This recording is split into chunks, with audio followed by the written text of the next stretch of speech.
ശ്രീ ഷാബു പ്രസാദ്, ഈ പത്മ വിള്ളലിനൊരു വലിയ കാരണമായോ?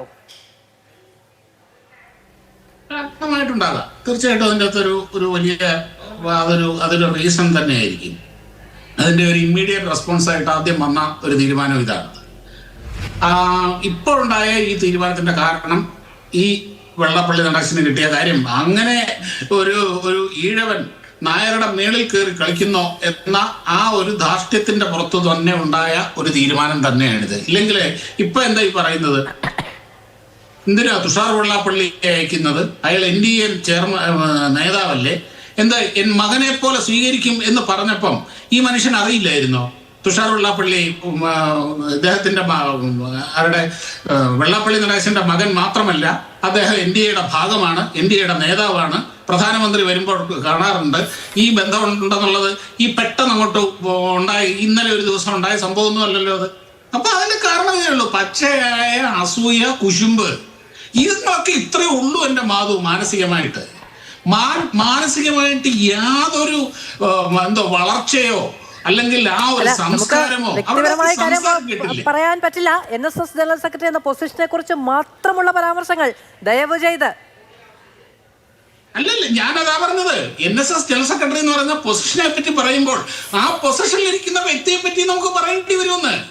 അവരുടെ പ്രതികരണങ്ങൾ, അവരുടെ വാക്കുകൾ നിങ്ങൾക്ക് ഇവിടെ നിന്ന് പറയാൻ പറ്റുമോ? കഴിഞ്ഞ ദിവസം ശബരിമല പമ്പയിലെ ജലത്തിനെ പറ്റി ഈ മഹാനായ ജനറൽ സെക്രട്ടറി, ഭയങ്കര ഭീകരനായ സർവശക്തനായ ജനറൽ സെക്രട്ടറി പറഞ്ഞ വാക്കുകൾ ഇവിടെ ഒന്ന് ആവർത്തിക്കാൻ ഈ 4 പേരിൽ ആർക്കെങ്കിലും ധൈര്യമുണ്ടോ?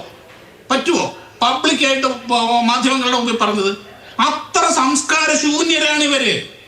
അതുപോലെയുള്ളൂ. അതുകൊണ്ട് വ്യക്തിപരമായിട്ട് പറയാമില്ല. ആ വ്യക്തികളെ പറ്റി പറയാം, പൊസിഷനിൽ ഇരിക്കുന്ന വ്യക്തികളെ പറ്റി പറയേണ്ടി വരും. അങ്ങനെയുള്ള വ്യക്തികളാണ് ഒരു മുഖ്യമന്ത്രിയെ 3 ദിവസം കാത്തിരുത്തി. വലിയ സംഭവമായി പോയി. ഒരു പ്രധാനമന്ത്രി വിളിച്ചപ്പോൾ കാണാൻ സൗകര്യമില്ല എന്ന് പറഞ്ഞു. വലിയ കാര്യമായി പോയി. അവിടെ ചെന്ന സമയത്ത് അവിടെ പുഷ്പാർച്ചന നടത്തിയപ്പോൾ അവിടെ ഉള്ളവർ അത് തന്നെ വിളിച്ചത്, എന്തായാലും ജനറൽ സെക്രട്ടറി ഉണ്ട്, അദ്ദേഹത്തിനെ ഒന്ന് കണ്ടിട്ട് പോകുമെന്ന് പറഞ്ഞപ്പോൾ എന്തിനാ ഇങ്ങോട്ട് വലിയ കയറി വന്നത് എന്ന് ഇതൊന്നും വലിയ കാര്യമൊന്നും. ഇവരുടെയൊക്കെ വിചാരം ഇതൊക്കെയാണ് വലിയ സംഭവമാണെന്നാ. ഇതൊക്കെ സംസ്കാര ശൂന്യതയുടെ മാക്സിമം ആണത്. മന്നത്ത് പത്മനാഭൻ ഉണ്ടാക്കിയ ആ മഹാസ്ഥാപനത്തിന്റെ അവിടെ കയറിയിരിക്കുന്നത്, പണ്ടത്തെ അടിയന്തരാവസ്ഥ കാലത്ത് കരുണാകരന് ദേഷ്യം വന്നൊരു പാട്ടുണ്ടല്ലോ, കനകസിംഹാസനത്തിൽ കയറിയിരിക്കുന്ന ഇവൻ എന്ന് പറയുന്ന പോലെ. അതുപോലെയുള്ള ജന്മങ്ങളാണ് ഇതൊക്കെ. പറയാതിരിക്കാൻ വയ്യ. ആത്മരോഷം കൊണ്ട് തന്നെ പറയുന്നതാണ് മാധു.